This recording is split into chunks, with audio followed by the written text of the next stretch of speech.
Next victim. Oh, she dropped his hair. Yeah, I got and congratulations to you also. Thank you, sir. I saw that. Appreciate it. I saw that in the paper. All right.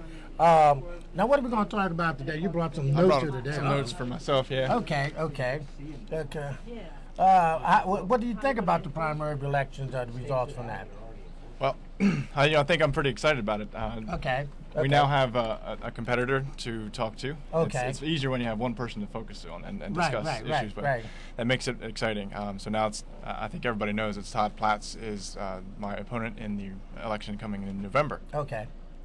So I'm excited for it, in fact. I'm looking forward to having a discussion on the issues. I'm excited about discussing what we need as a community and how we need to move forward in the future. But I just want to jump in. But what did you find fault with Todd Platts? I'm not putting you too far ahead of that. Well, usually when someone's going to run against someone, they usually find some sort of issues that they think that maybe this person could have done better, or you could do it better than they did, or something like that. That don't mean that they did everything wrong. Just that sometimes maybe they're thinking to the way you see it may not have been you thought was in the best interest of the public. Yes, so I'll let you say that. You're right. I mean, Todd Platts, I think we all can agree that Todd's is a good family man, and works hard, and his family supports him very strongly. I think my biggest concern is that we're not getting necessarily the leadership we need from our community, from our representative, and I think this because a couple reasons. Number one is Todd has always claimed to be fiscally responsible. Okay. And if you look back over the 10 years that he's been in office, you watch that we started out in 2000 when he came in office with a budget surplus. And when you look in 2010, where we are right now, we have one of the largest deficits the country's ever seen. I don't see the fiscally responsible part of that. Now, you can obviously say that Todd's not the only person at fault. The previous administration, the current administration, the other representative senators in Congress, that's fine. But we're talking about our representative, and his job is to make sure that our community pays the bills and our community doesn't go overboard. And I haven't seen over the course of those years Todd actively saying we need to stop spending money. Because I look back to 2004 when Todd had the opportunity to vote against the pay-as-you-go rules to get them reinstalled. This is the bill that was put in place in 1996, I believe, by the Clinton administration and the Republican Congress at the time. That ended up balancing the budget and giving us the surplus we had in 2000. Because of the Bush administration decided to let those rules expire, in 2004, Todd had suggested that we put them back in place, but didn't actively fight for them. So we now have, again, this whole pattern is beginning to emerge that although we talk about fiscally conservatives, we're not actually responsible on it. So those are the problems that you find? Some of them, yes. So what you going to do about it? Well, first of all, we're going to make sure we put pay-as-you-go rules back in place. That's absolutely got to be the first thing. I mean, as we know, with the biggest deficit we've ever had in the nation, the biggest debt we have ever had in our history, we have to make sure that we're paying the bills. Number one is getting that under control. But before we actually make sure of this, we have to make sure that we are securing the future for our community, which means jobs. Because the people who have jobs are the people who pay taxes, which will make sure that we can balance our budget. Well, let's get your views. What do you think about the health care plan that has been passed? Did you find any faults with that, or you think that's a good idea? I think the plan is good in overall because the biggest benefit was we now are covering 30 million people who were previously uninsured. People who are not paying in the system, people who are not getting benefits, health benefits, who were sick, getting sick, or a risk to our community. They would then go to the hospitals, which would have to cover them. So that cost is included in here. So now we have the coverage, which is fantastic. The bill itself doesn't necessarily push as far as I would like to see in controlling costs. That's the biggest problem I have with it. I would hope that we can go back to this bill at some point in the next few years and address the issue of cost control, because with medicine, whether it's preventive care, all these issues need to be developed. Okay, we got a caller. Is he on the phone too? Okay, this guy wants to ask you a question, but I'll give him. He wants to know why we have to pay 6% tax for 4 years to grow plant and vegetables to feed their families. That's what his question. I don't know. Oh, I think that is talking about sales tax. I guess. Hang on, let me get him on the phone. Let's see it. Excuse me. Hello, Mike. You're live with Joe. Hello. Hi, how you doing? I'll let you ask your question here, okay? Yes. Go ahead. You're on the air. Okay. My question is, I have been fighting with Mike Wall and Ron Miller for 4 years now, and I know Mr. Sanders can't help me because he's federal. And that's why I wanted to talk to Eugene DuPasquale. I apologize. Apologize.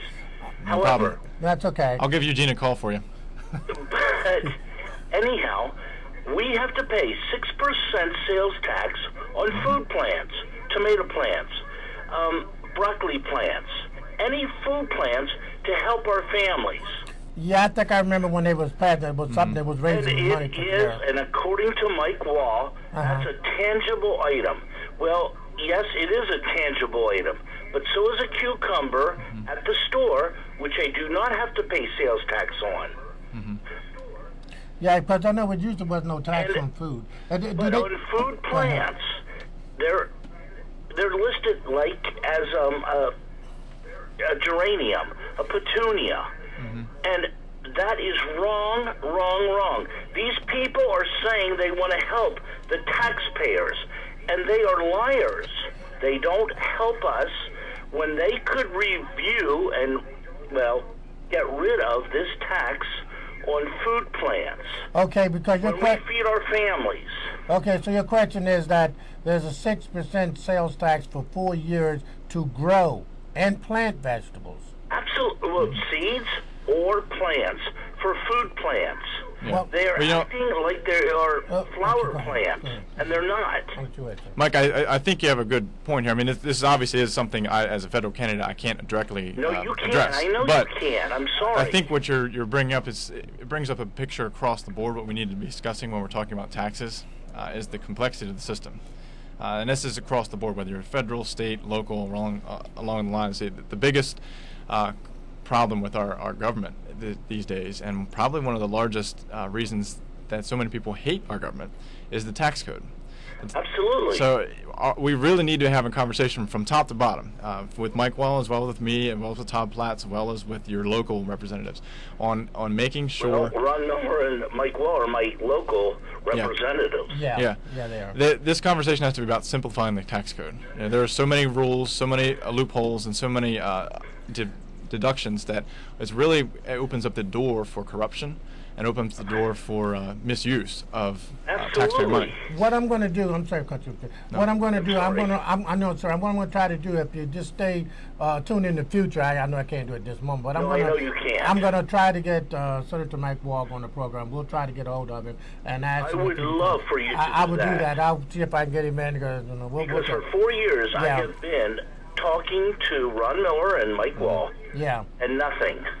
Okay. And nothing. And maybe we'll get Eugene back here again too. Oh, I'm so sorry I couldn't get in to him. Okay, yeah, Eugene's coming back when? He'll be back. I have to talk to him. He'll be back. Oh, okay, because it's my director said Eugene wants to come back, so we'll. He just only had a Yeah, I know you only have an after because he has another appointment, but we'll get him in and then talk because that's when the people have time to talk to people after.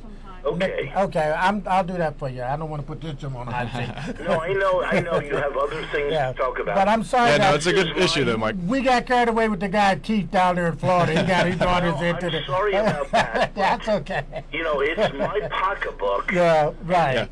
Yeah. You know, not Arizona. I'm sorry. Yeah, I was trying to remember. I do remember that there was a controversy about that issue.